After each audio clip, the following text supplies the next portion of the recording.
ധന്യനായ കർത്താവിന് മഹത്വം. എല്ലാവർക്കും പ്രഭാതവന്ദനം. അപ്പോസ്തല പ്രവൃത്തിയുടെ പുസ്തകം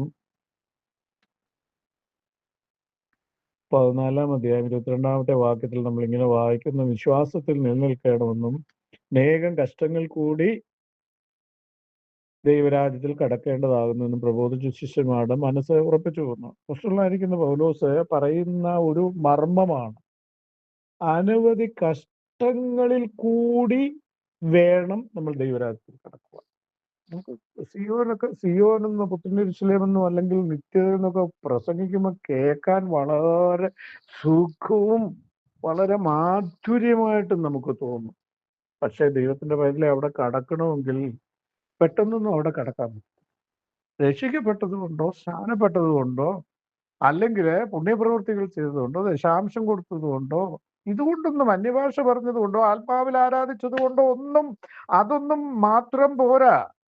അപ്പോസ്തലനായിരിക്കുന്ന പൗലോസ് വ്യക്തവും സ്പഷ്ടമായി അവനിൽ കൂടെ പരിശുദ്ധാത്മാവ് പറയുന്നു, അനവധി കഷ്ടങ്ങളിൽ കൂടി കടന്നിട്ട് വേണം ദൈവരാജ്യത്തിൽ കടക്കുവാൻ എന്ന് പറയുമ്പോൾ, ആ ദൈവരാജ്യത്തിന്റെ പൂർണ്ണത എന്ന് പറയുമ്പോൾ ആത്മാവിന് അനശ്വരമായ ആത്മാവ് നിത്യതയോളം, അതിനൊരു എത്ര വരെയെന്നുള്ള ഒരു അവസാനം വെച്ചിട്ടില്ല. മനുഷ്യൻ ശരീരത്തിലായിരിക്കുന്ന മനുഷ്യനെ കുറിച്ച് കർത്താവ് പറയുന്നു 70 അല്ലെങ്കിൽ 80, ഏറെയായാൽ 70 അല്ലെങ്കിൽ കൂടിയാൽ 80 എന്ന് വ്യക്തമായിട്ട് പറയുന്നുണ്ട്. പക്ഷേ ആത്മാവിന്റെ ആ ഒരു നിത്യത, ആത്മാവിന്റെ നിത്യത എത്രത്തോളമാണെന്ന് ദൈവവചനത്തിൽ വെളിപ്പെടുത്തിയിട്ടില്ലായതുകൊണ്ട് അനന്ത യുഗങ്ങളായി ഈ ആത്മാവ് സ്വർഗരാജ്യത്തിൽ വസിക്കുന്നത് കൊണ്ട് അല്പകാലം നമ്മൾ ഈ ജഡത്തിൽ ഭൂമിയിലായിരിക്കുമ്പോൾ നാം അനവധി കഷ്ടങ്ങളെ, പ്രതിസന്ധികളെ അതിജീവിച്ച് അതിൽ കൂടി വേണം നമ്മൾ എന്ത് ചെയ്യുവാൻ? സ്വർഗരാജ്യത്തിൽ കടക്കും. കാരണം ആ രാജ്യത്തിന്റെ ഭരണം അത്ര മഹത്തരമാ. അവിടെ നീതിയും സത്യവും മാത്രമേ ഉള്ളൂ. അവിടെ അസ്വസ്ഥതകളില്ല, അസൂയകളില്ല, ശാഠ്യമില്ല, ദന്തവശമില്ല, വഴക്കില്ല, സമ്പന്നനെന്നും ദരിദ്രനെന്നുള്ള വ്യത്യാസമില്ല. അവിടെ വിശുദ്ധിയിൽ ദൈവത്തെ ആരാധിച്ച് അനന്തമായി ഇങ്ങനെ മുന്നോട്ട് പോകുവാൻ കഴിയുന്ന രാജ്യമാണ് ദൈവരാജ്യത്തിൽ. അതിൽ കടക്കണമെങ്കിൽ നമ്മൾ എന്തു ചെയ്യണം? അനവധി കഷ്ടങ്ങൾ. ഇതൊരു വലിയ മർമ്മമാണ് പരിശുദ്ധാത്മാവ്.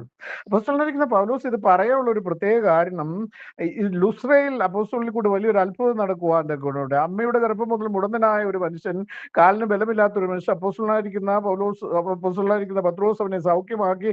അവിടെ ലുസ്രയിലുള്ള ജനമെല്ലാം വലിയ സന്തോഷത്തിലായി. വലിയൊരു അത്ഭുതം, ദേവന്മാർ ഇറങ്ങി വന്നിരിക്കുന്നു എന്ന് പറഞ്ഞ് അവരെ ആരാധിപ്പാനൊക്കെ, ബർന്നബാസിനെയും പൗലോസിനെ ആരാധിക്കുവാനൊക്കെ തുടങ്ങുന്നതായി നമുക്കവിടെ വായിക്കുവാൻ കഴിയുന്നുണ്ട്. അപ്പോൾ തന്നെ അവർക്കൊരു മഹത്വം ആ പട്ടണത്തിൽ ലഭിക്കുമ്പോൾ, സുവിശേഷം അറിയിപ്പാനുള്ള ഒരു വാതിൽ തുറന്നു വരുമ്പോൾ തന്നെ ഉടനെ തന്നെ ആ വാതിൽ അടച്ചുകൊണ്ട് ചില യഹൂദന്മാർ അവിടേക്ക് കടന്നു വരുവാൻ കൊണ്ടിടയാകുന്നു നമുക്ക് കാണുവാൻ കഴിയും. ഇക്കോന്യയിൽ നിന്നും അന്ത്യോക്യയിൽ നിന്നും യഹൂദന്മാർ കടന്നു വന്ന് പൗലോസ് പ്രസംഗിക്കുന്നതൊക്കെ തെറ്റാണെന്ന് അവർക്ക് ബോധ്യമാക്കി, ഈ ജനത്തിൽ ലുസ്രയിലുള്ള ജാതികൾക്ക് ബോധ്യമാക്കി അവരെ വശത്താക്കിയിട്ട് അപ്പോസ്തലനായിരിക്കുന്ന പൗലോസിന് നേരെ പോയി കല്ലെറിഞ്ഞു. അവൻ മരിച്ചു എന്ന് വിചാരിച്ച് അവനെ വിട്ടിട്ട് പോയി. ഈ കല്ലേറ് കൊള്ളുമ്പോൾ നിങ്ങളൊന്ന് ഓർത്തുകൊള്ളുക, ആ ശരീരത്തിനുണ്ടാകുന്ന മുറിവുകൾ, ആ മനസ്സിനുണ്ടാകുന്ന മുറിവുകൾ, ശരീരമാസകലം മുറിവേറ്റവനായി മരിച്ചവനെ പോലെ അവിടെ. പക്ഷെ ശിഷ്യന്മാർക്ക് വിട്ടുപോകുവാൻ മനസ്സ് വന്നില്ല. ശിഷ്യന്മാർ എന്ത് ചെയ്തു? ഇതുവരെയും തങ്ങളോടൊപ്പമായിരുന്ന ഒരു ദൈവഭക്തനായിരിക്കുന്ന മനുഷ്യനെ ആ നിശ്ചലനായി കിടക്കുകയാണ്, മരിച്ചതുപോലെ ആയി കിടക്കുന്ന ഒരു അവസ്ഥയിൽ അവനെ വിട്ടുപോകുവാൻ കഴിയും.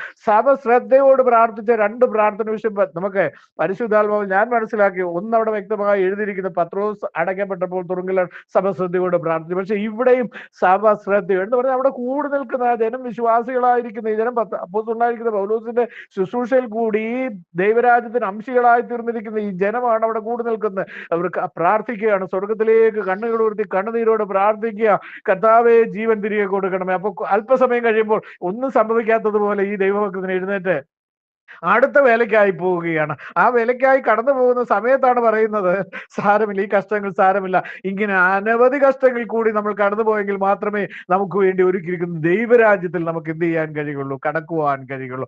അപ്പോസ്തലനായിരിക്കുന്ന പൗലോസ്, നമ്മൾ എല്ലാവരും വിചാരിച്ച അപ്പോസ്തലൻ മരിച്ചു എന്ന് വിചാരിച്ചു. പക്ഷെ അപ്പോസ്തലൻ എന്താണ് ചെയ്തത്? 3-ാം സ്വർഗത്തോളം സ്വർഗത്തോളം എടുക്കപ്പെട്ടു എന്നാണ് എഴുതിയിരിക്കുന്നത്. ആ ഒരു മരണകരമായ താൻ ഒരു പക്ഷെ ഒരു മരിച്ചിരിക്കാം.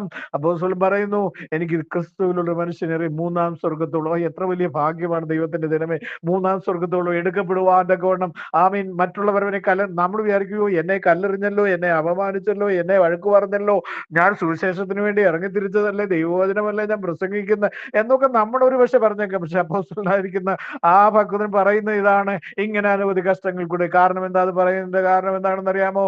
ദൈവരാജ്യത്തിന്റെ ഒരു വലിയ മർമ്മം താൻ അല്പനിമിഷങ്ങൾക്ക് മുമ്പ് തന്റെ ശരീരം ഇവിടെ മരിച്ചു കിടക്കുമ്പോൾ അല്പസമയം താൻ മൂന്നാം സ്വർഗത്തോളം എടുത്ത് ദൈവത്തിന്റെയും ദൂതന്മാരുടെയും സകല മഹത്വവും കണ്ടിട്ട് മടങ്ങി വന്നിട്ട് പറയുകയാണ്, അല്പകാലത്തേക്ക് നമ്മൾ കഷ്ടം സഹിക്കേണ്ടി വന്നാലും നമുക്ക് വേണ്ടി ഒരുക്കിയിരിക്കുന്ന ശോഭനമായ ഭാവിയുണ്ട്. ദൈവത്തിന്റെ